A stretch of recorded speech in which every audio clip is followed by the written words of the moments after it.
Hello class. आज हम लोग पढ़ेंगे flying together. Flying together, fly मतलब क्या होता है? उड़ना होता है ना, एक साथ उड़ना। ठीक है, टुगेदर मतलब साथ में मिलकर उड़ना। ठीक है, ये एक बहुत अच्छी सी कहानी है और बड़ी आसान सी कहानी है। आपको इसको पढ़ने में मज़ा आएगा, सुनने में मज़ा आएगा और एक सीख भी मिलेगी। ठीक है, शुरू करते हैं। ठीक है, व्हाट हैपेंड, क्या होता है? व्हेन, कब, जब, क्या होता है जब? यू, आप, didn't do as they asked you to do, जब आपको कोई काम कहा जाए, आपके बड़ों द्वारा कुछ काम कहा जाता है, हमसे समझदार व्यक्ति द्वारा जब हमसे कुछ काम कहा जाता है और हम वह काम नहीं करते, तो क्या होता है और क्या हो सकता है? ठीक है, उसी के ऊपर कहानी है, एक बड़ी अच्छी सी कहानी है। चलो इसको हम पढ़ना स्टार्ट करते हैं। Deep, in a forest, deep मतलब होता है गहरा। ठीक है ना, इन अ फॉरेस्ट, जंगल की गहराइयों में एक जंगल था। मतलब जंगल की गहराई में तो बहुत घना जंगल था वहाँ पे। इन अ फॉरेस्ट, फॉरेस्ट मतलब जंगल। Stood a very tall tree, stood मतलब खड़ा था, बहुत बड़ा पेड़। यानी कि गहरे जंगलों में, गहरे जंगल में एक बहुत बड़ा पेड़ खड़ा था। ठीक है, इट्स लीफी, लीफी मतलब पत्तेदार, लीफ मतलब पत्ते होते हैं ना, लीफी मतलब पत्तेदार। ब्रांचेस, ब्रांचेस मतलब टहनियाँ। स्प्रेड, स्प्रेड मतलब फैली हुई थी। Out like a strong arms, ठीक है ना, एक घने जंगल में एक बहुत बड़ा पेड़ खड़ा था और जो उसकी पत्तेदार टहनियाँ थी वो ऐसे फैली हुई थी जैसे कि मजबूत बाहें हों। है ना, जब पेड़ होता है मजबूत होता है, जो उसकी टहनियाँ होती हैं वो भी इतनी मोटी मोटी होती हैं। जो टहनियाँ ऐसे फैली हुई थी जैसे कि कोई स्ट्रॉन्ग आर्म्स हो, कोई ताकतवर बाजू हो। ठीक है, स्ट्रॉन्ग मतलब ताकतवर हाथ हो। पेड़ की जो टहनियाँ हैं उसके ताकतवर हाथों की तरह वह फैले हुए थे। उसके ऊपर क्या था? बहुत सारे पत्ते थे। दिस ट्री वॉज, यह ट्री था क्या? The home of a flock of wild गीस। ठीक है ना, जंगली गीस का क्या था? वह एक जंगल, फ्लक मतलब होता है झुंड। ठीक है, जंगली गीस का वह क्या था? एक घर था वो पेड़। ठीक है ना, यानी कि उस पेड़ पर बहुत सारे जंगली गीस रहते थे। ठीक है, बहुत सारा, फ्लग मतलब होता है झुंड। उस पेड़ पर बहुत सारे जंगली गीस का एक झुंड रहता था। ठीक है, they felt safe there, felt मतलब होता है महसूस होना। उन्हें वहाँ पर बड़ा सुरक्षित महसूस होता था क्योंकि वो इतने बड़े और घने पेड़ के पत्तों के बीच में उनका घर था कि उन्हें वहाँ पर सुरक्षित महसूस होता था कि कोई उन्हें नुकसान नहीं पहुँचा सकता। वन ऑफ द गीस was a wise old bird, उन सारे गीस में था एक क्या है? वाइज मतलब समझदार, ओल्ड मतलब बूढ़ा। उन सभी गीस में से क्या था? एक बूढ़ा और समझदार भी गीस था। ठीक है ना, वहाँ पे जो इतने सारे गीस का जो झुंड था उनमें गीस ऐसा था जो उम्र में सबसे ज़्यादा बड़ा था और सबसे ज़्यादा समझदार था। ही नोटिस्ड, उसने नोटिस किया, उसने देखा। आ स्मॉल क्रीपर, क्रीपर मतलब होता है जो झाड़ी होती है ना, झाड़ी लता, झाड़ी जो है एक छोटी सी झाड़ी। At the foot of the tree, ठीक है ना, उसने क्या देखा? जो उनके जो झुंड में, जो उनके ग्रुप में जो सबसे बड़ा समझदार था, उसने देखा कि एक छोटी सी झाड़ी जो है क्या किया है? वो पेड़ के नीचे उग गई है।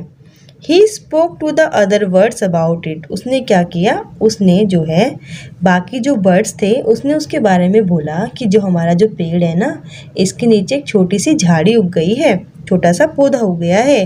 Do you see that creeper, क्या तुमने उस क्रीपर को देखा है? ही सेड टू देम, उसने उनसे पूछा, उनको बताया कि तुमने क्या उस क्रीपर को देखा है जो पेड़ के नीचे छोटा सा उग गया है? लेट अस डिस्ट्रॉय इट, उन्होंने बोला कि डिस्ट्रॉय मतलब होता है ख़त्म कर देना, नष्ट कर देना, हटा देना। उसने बोला, बूढ़े जो बूढ़ा और समझदार जो उनका गीस था, उसने बोला कि एक काम करते हैं, जो झाड़ी उग गई है, जो पौधा उग गया है, उसे हम उखाड़ देते हैं। Why must we destroy it, क्यों हमें उसे क्यों उखाड़ना है? आस्क्ड द गीस इन सरप्राइज, बाकी सब लोगों ने पूछा कि क्यों उसे उखाड़ने की क्या ज़रूरत है? ठीक है, बूढ़े ने बोला कि वो जो पेड़ है, वो जो लता है, उसे उखाड़ देते हैं। लेकिन बाकी सब लोगों ने बोला कि क्योंकि उसे उखाड़ने की क्या ज़रूरत है? इट इज़ सो स्मॉल, ये तो बहुत छोटा सा है। What harm can it do, harm मतलब होता है नुकसान पहुंचाना, कि ये तो बहुत छोटा सा है, भला ये हमें क्या नुकसान पहुंचाएगा? My friends reply the wise bird, जो समझदार और बूढ़ा बर्ड था उसने जवाब दिया मेरे दोस्तों, दैट लिटिल क्रीपर, ये छोटा सा पौधा, छोटी सी लता, विल सून ग्रो, बहुत जल्दी बड़ा हो जाएगा। As it creeps up this tree, जैसे ही ये पेड़ पर चढ़ने लग जाएगा, पेड़ से लिपटने लग जाएगा, it will become thick and strong, ये पेड़ से लिपट कर बड़ा मजबूत, थिक मतलब मोटा और स्ट्रोंग मतलब ताकतवर हो जाएगा। What of that asked the गीस, बाकी गीस ने पूछा कि इसका क्या मतलब है, तो उससे क्या होगा। What harm can a creeper do us, अरे भाई जब ये बड़ा भी हो जाएगा, मोटा भी हो जाएगा, हार मतलब होता है नुकसान, तो इससे भी हमें क्या नुकसान होगा, ये क्रीपर हमें क्या नुकसान पहुंचा देगा। Don't you see replied the wise bird, wise bird ने कहा तुम्हें दिख नहीं रहा है। With the help of this creeper, इस क्रीपर की मदद से, इसकी मदद से क्या होगा, it will be possible for someone to claim this tree, अरे भाई जब ये बड़ा हो जाएगा, मोटा हो जाएगा और पूरे पेड़ पर ऐसे गोल गोल करके लिपट जाएगा, तो क्या होगा, इट विल पॉसिबल, संभव हो जाएगा, फॉर समवन, किसी के लिए भी, to claim up this tree, इस पेड़ पर चढ़ना किसी के लिए भी आसान हो जाएगा।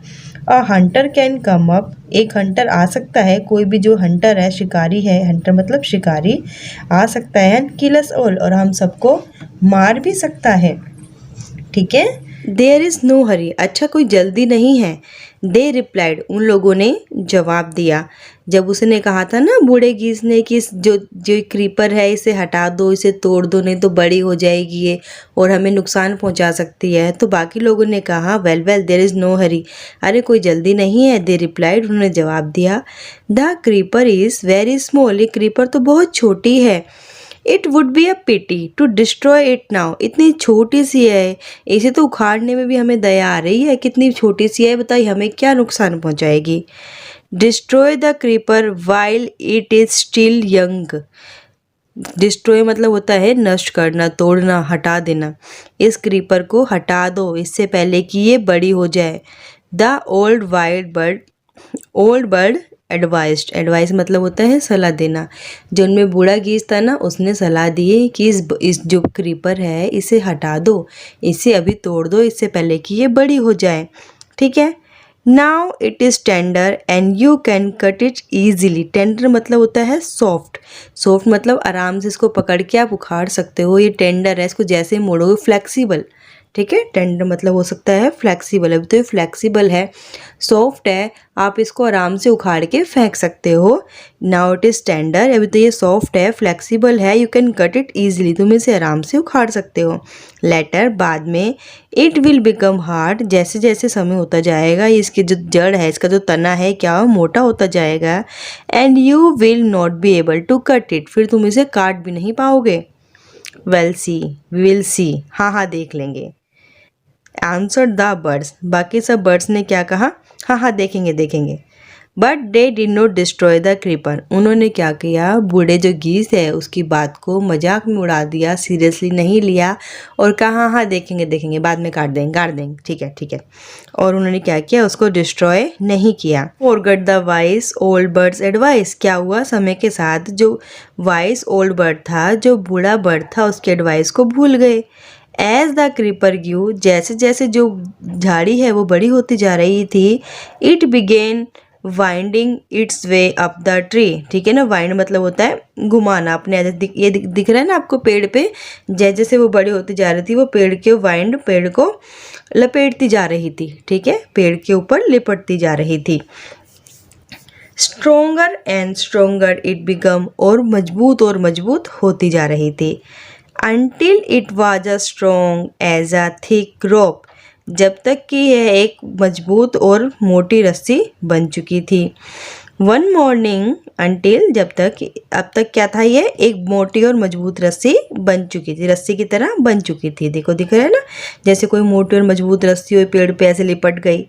ठीक है। वन मॉर्निंग, एक सुबह क्या होता है, वैन, जब द गीस had gone out in search of food, जब सभी गीस क्या करते हैं, भोजन की तलाश में जा चुके होते हैं। A hunter came to the forest, एक शिकारी जंगल में आ जाता है। सो ठीक है, वो क्या कहता है, so this is where the wise geese live, अच्छा ये वही जगह है जहाँ पे जंगली गीस रहते हैं। ही सेड टू हिमसेल्फ, वो अपने आप से कहता है। When they come back in the evening, I shall catch them. वो कहता है when they come back in the evening, जब शाम को वापस आएंगे ना, मैं उन्हें पकड़ लूँगा. कैच मतलब होता है पकड़ना. ठीक है. The hunter climbed up the tree with the help of the creeper. अब देखो एक क्रीपर दिख रही है ना, तो हंटर क्या करता है, क्लिम्ब होता है ऊपर चढ़ना. इस क्रीपर की मदद से जो हंटर है वो पेड़ पर चढ़ जाता है. ठीक है, इस क्रीपर की मदद से हंटर पेड़ पर चढ़ जाता है. ठीक है ना. ही गोट टू द टॉप, वो क्या करता है, टॉप पर चला जाता है. एंड उसने क्या क्या, शिकारी ने अपना जाल वहाँ पर फैला दिया. ठीक है. Then he climb down and went away. Climb down मतलब नीचे आ गया. तब वह पेड़ से नीचे आ गया और चला गया. उसने सोचा कि मैं यहाँ पे जाल फैला देता हूँ, जहाँ पे सब फंस जाएंगे, मैं कल आकर वापस इनको पकड़ लूँगा. इन द इवनिंग, अब शाम को क्या हुआ, द गीस रिटर्न होम. रिटर्न मतलब होता है वापस आना. शाम को जो गीस खाना खाने की तलाश में गए थे, वो शाम को अपने घर वापस आ गए. They did not notice the net. उन्होंने क्या किया, उस जाल को देखा ही नहीं. उन्हें ध्यान ही नहीं दिया कि हमारे पेड़ पर कोई जो शिकारी है वो जाल लगाकर चला गया है. As they flew into the tree. Flew मतलब होता है ना उड़ना. जैसे ही वो पेड़ के ऊपर उड़े, पेड़ के ऊपर गए, दे वर ट्रैप्ड. वह सब तो उस जाल में फंस गए. ट्रैप्ड मतलब होता है फंस जाना. ठीक है, वो जो है उस जाल में फंस गए. दे स्ट्रगल्ड. स्ट्रगल मतलब होता है संघर्ष करना, कोशिश करना, हार्ड. उन्होंने बहुत कोशिश की टू गेट आउट. बाहर निकलने की उन्होंने बहुत कोशिश की, बट couldn't. लेकिन वह बाहर नहीं निकल सके. हेल्प हेल्प क्राइड द गीस. अब सभी गीस चिल्लाने लगे, हमारी मदद करो, हमारी मदद करो. We are caught in the hunters net. हम जो है शिकारी के जाल में फंस गए हैं, हमारी मदद करो. ओहो व्हाट शैल वी डू. ओहो अब हम क्या करेंगे. ठीक है. डोंट मेक अ फस नाउ. ठीक है, फस मतलब होता है कंफ्यूज मत हो, अभी परेशान मत हो. Said the wise old bird. जो वाइज ओल्ड बर्ड था उसने कहा, अभी आप जो है कंफ्यूज मत हो, परेशान मत हो, परेशानी में तो समस्या कल निकलेगा नहीं. Long ago I told you to destroy the creeper. बहुत समय पहले मैंने तुम्हें से ख़त्म करने के लिए, इस क्रीपर को डिस्ट्रॉय करने के लिए कहा था ना, बट यू डिडंट. लेकिन तुमने ऐसा नहीं किया. Now see what has happened. अब देखो क्या हो गया. टुमारो मॉर्निंग, कल सुबह, the hunter will come back and kill us all. अरे कल सुबह जो हंटर है वो वापस आएगा और हम सबको मार देगा. We were foolish wept the birds. Birds रोते हुए बोले, हम तो बेवकूफ़ थे. We are very sorry we did not listen to you. हमें माफ़ कर दो, हमने तुम्हारी बात को नहीं सुना. Please tell us what to do. अब हमें बताओ कि क्या करना है. ठीक है. Then listen carefully. केयरफुली मतलब होता है ध्यान से, लिसन मतलब होता है सुनो. तो ध्यान से सुनो. Replied the wise bird. जो समझदार उनमें से बर्ड था उसने जवाब दिया. अब ध्यान से सुनो. When the hunter comes you must all pretend to be dead. When मतलब जब हंटर आएगा, यू मस्ट ऑल तुम सबको, प्रिटेंड मतलब होगा दिखावा करना होगा, टू बी डेड जब शाम को कल सुबह हंटर आएगा तो तुम्हें ऐसा दिखावा करना होगा कि तुम सब तो जाल में फंसकर मर चुके हो. ठीक है, क्या दिखावा करना होगा कि तुम सब तो जाल में फंसकर मर चुके हो. जस्ट लाई स्टिल. ठीक है. The hunter will not wanted dead birds. ठीक है ना, तुम्हें क्या करना है, ऐसे ऐसे ऐसे झूठा बहाना करना है कि तुम जो हो मर चुके हो. तो hunter will not want to dead birds. अब हंटर मरे हुए बर्ड्स का तो कुछ करेगा नहीं. He will throw us to the ground. वो क्या करेगा, हम आएगा, जब नेट के पास पहुंचेगा, एक एक को उठाएगा, देखा ये तो मरा हुआ है, इसको ज़मीन पे फेंक देगा, ये तो मरा हुआ है, इसको ज़मीन पे फेंक देगा. तुम्हें ऐसे ही प्रिटेंड करना है कि तुम मरे हुए हो. He will throw us to the ground. वह हम सबको क्या करेगा, ग्राउंड में फेंक देगा. It will then be easy for him to climb down. क्योंकि अब सारे पक्षियों को लेके, सारे गीस को लेके तो वो नीचे उतर नहीं सकता, तो वो क्या करेगा, उनको ज़मीन पे फेंक देगा और फिर अपना चुप आराम से नीचे आ जाएगा. ठीक है ना, क्योंकि हम सबको नीचे फेंक देगा तो वो आराम से नीचे आ सकता है. ठीक है ना. Collect the dead birds and take. Collect मतलब होता है इकट्ठा करना और ले जाएगा. ठीक है ना. क्या करेगा, उन सारे डेड बर्ड्स को इकट्ठा करेगा और घर ले जाएगा.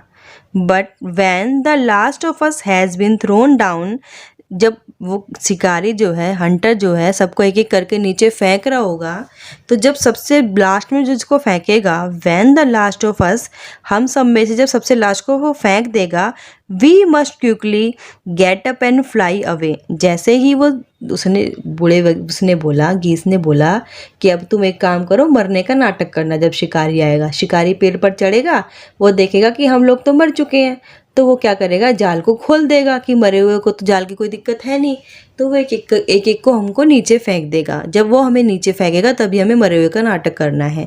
लेकिन जब हम सब में से सबको नीचे फेंक चुका होगा, सबसे लास्ट वाले को नीचे जैसे ही नीचे फेंकेगा, अब उसके पास तो कुछ बचेगा नहीं, तो हम क्या करेंगे, अपना नाटक ख़त्म कर देंगे और उठ जाएंगे और उड़ जाएंगे। ठीक है, quickly get up and fly away, फटाफट उठ जाएंगे और उड़ जाएंगे। In the morning the hunter came to the tree and climbed up. अब वही हुआ, अगली सुबह जो है हंटर वो जंगल में आया और पेड़ के ऊपर चढ़ गया। he looked at the geese in the net, उसने देखा, रे वाह, नेट में तो गीस फंसे हुए हैं। But they all are dead, वो सब तो मरे हुए हैं। he muttered to himself, मटर्ड होता है बुदबुदाना, अपने आप से उसने बोला, अरे ये तो मर गए। he threw them out of the net one by one, वो क्या करने लगा, तो मरे हुए एक एक करके नेट से बाहर फेंकने लगा। The birds lay still until the last one had been thrown away, अब वो जो बर्ड्स को नीचे फेंक रहा था तो बर्ड्स ने बिल्कुल भी हिलडुल नहीं की। बर्ड्स ने ऐसे प्रिटेंड किया कि वो मरे हुए हैं। जब शिकारी उनको नीचे फेंक रहा था तो बर्ड आराम से ज़मीन पर गिर रहे थे और वो ना उठ रहे थे ना उड़ रहे थे, वो ऐसे प्रिटेंड कर रहे थे कि वो तो मरे हुए हैं। जब तक उन्होंने ऐसे प्रिटेंड किया जब तक कि शिकारी ने लास्ट वाले बर्ड को नीचे नहीं फेंक दिया। देन ऑल एट वंस, ठीक है, गॉट अप, तभी क्या हुआ, सब अचानक से उठ गए। फ्लैप्ड देयर विंग्स, फ्लैप्ड होता है ना वैसे ऐसे लहराना, ऊपर नीचे करना, अपने पंखों को फैलाया, लहराया, ऑन फ्लू अवे, और वहाँ से उड़ गए। The Hunter was taken by surprise, surprise मतलब हैरान, जो हंटर है वो बेचारा हैरानगी से देखता रहा। From the top of the tree he watched all geese fly away, दिख रहा है ना, हंटर जो है बड़ी हैरानी से देखता रहा, अरे ये क्या है, ये सब तो मुझे बहाना बनाकर, मुझे उल्लू बनाकर उड़ गए। तो ठीक है, ये आपको कहानी समझ में आई। इस कहानी में बहुत सारी सीख है कि किसी की जब कोई बड़ा हमें सलाह देता है तो उसकी सलाह मान लेनी चाहिए, और कई बार कोई छोटी छोटी चीज़ भी भविष्य में बड़ा बड़ा नुकसान पहुंचा सकती है, उसको लेके हमें सतर्क रहना चाहिए। अगर आपको ये चैप्टर समझ में आया है तो चैनल को सब्सक्राइब करना। नेक्स्ट क्लास में इसकी वर्ड मीनिंग करेंगे और क्वेश्चन आंसर करेंगे, और अगर आपको अच्छा लगा है तो हमें कमेंट करके बताना।